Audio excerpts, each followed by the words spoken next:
Bismillahirrahmanirrahim. Assalamualaikum warahmatullahi wabarakatuh. Alhamdulillah wassalatu wassalamu ala Rasulillah. La haula wala quwwata illa billah.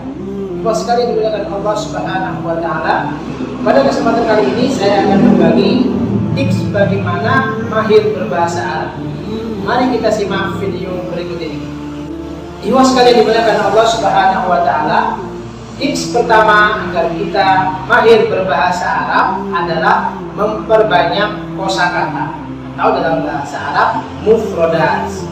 Ikhwah sekalian dimuliakan Allah Subhanahu wa taala, mempelajari bahasa tidak terlepas dari bagaimana kita memperbanyak perbendaharaan kosakata. Karena untuk bisa berbicara bahasa Arab di kehidupan kita sehari-hari adalah yang pertama harus memiliki perbendaharaan kosakata minimal 250 kosakata hingga 500 kosakata. Maka sudah seyogianya, sudah sewajibnya bagi pembelajar bahasa Arab untuk bisa mahir berbahasa Arab adalah memperbanyak perbendaharaan kosakata. 1, 2 terus hingga sampai 250 atau 500 kosakata. Ya.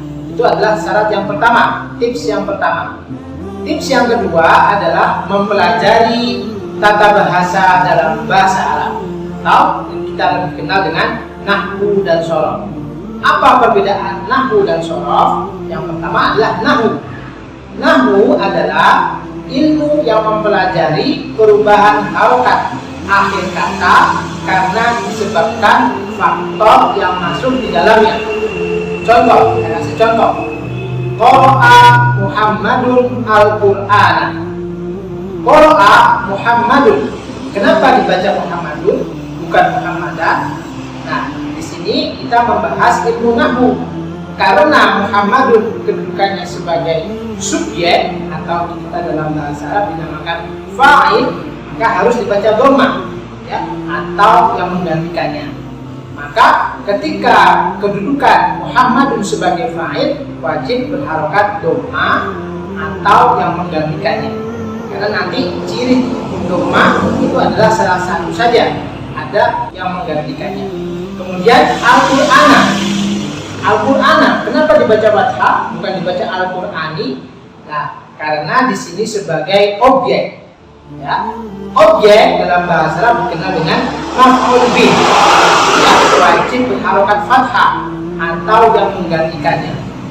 Perubahan Muhammadun kemudian Al-Qur'ana, ya, karena disebabkan yang satu karena sebagai subjek dan yang kedua sebagai objek, itu adalah pembahasan daripada ilmu nahwu. Maka ilmu nahwu adalah ilmu yang mempelajari perubahan harokat akhir kata disebabkan faktor yang masuk di dalamnya. Ya. Kemudian yang kedua, shorof. Apa itu ilmu shorof?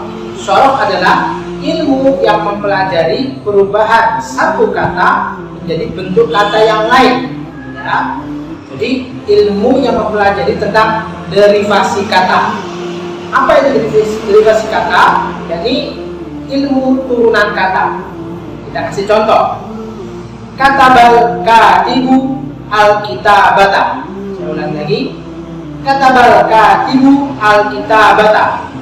Telah menulis seorang penulis, ya, sebuah tulisan.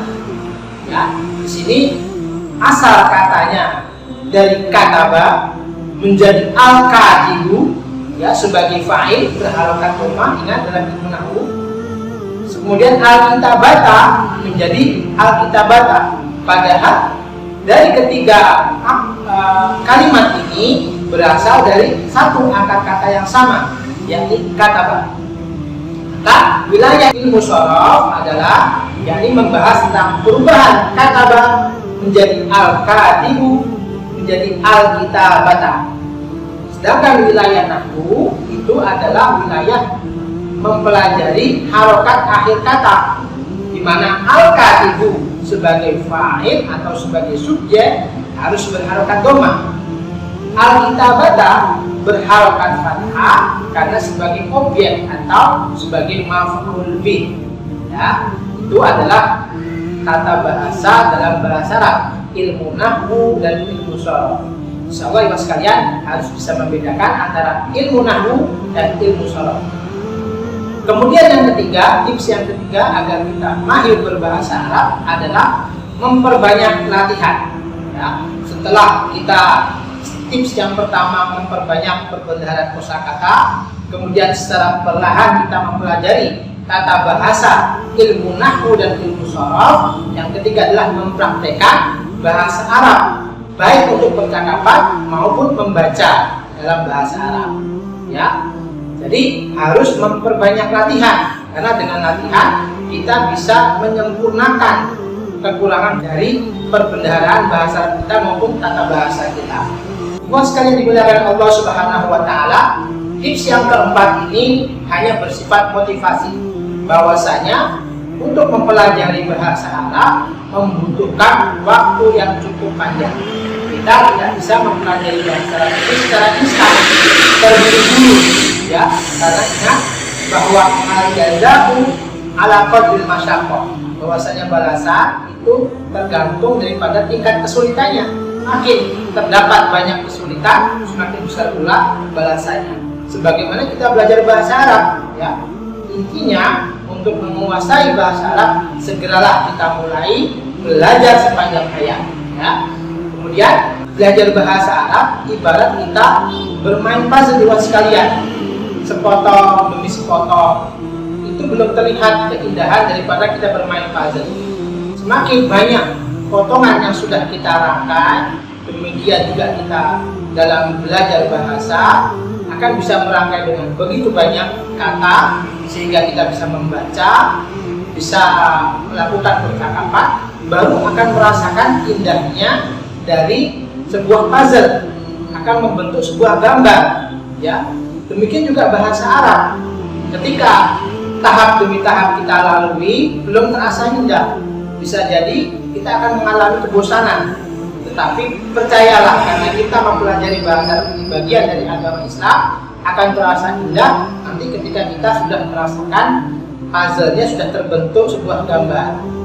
Ibaratnya kita sudah bisa memahami bacaan sholat, kita sudah bisa memahami bacaan kitab-kitab yang tidak ada harokatnya, ya. Kemudian kita memahami bacaan Al-Quran, ayat-ayat yang masyhurah, ya, ayat-ayat yang sudah banyak kita dengar. Kita bisa memahami seolah-olah Allah berbicara kepada kita. Itu adalah buah dari kita belajar bahasa Arab. Maka saya anjurkan kepada ibu sekalian para pembelajar bahasa Arab untuk terus istiqomah mempelajari bahasa Arab, karena bahasa Arab adalah bagian dari bahasa Al-Quran dan bahasa As-Sunnah. Ya, ingat, tips yang pertama adalah memperbanyak kosakata, memperbanyak perbendaharaan mufradat, ya.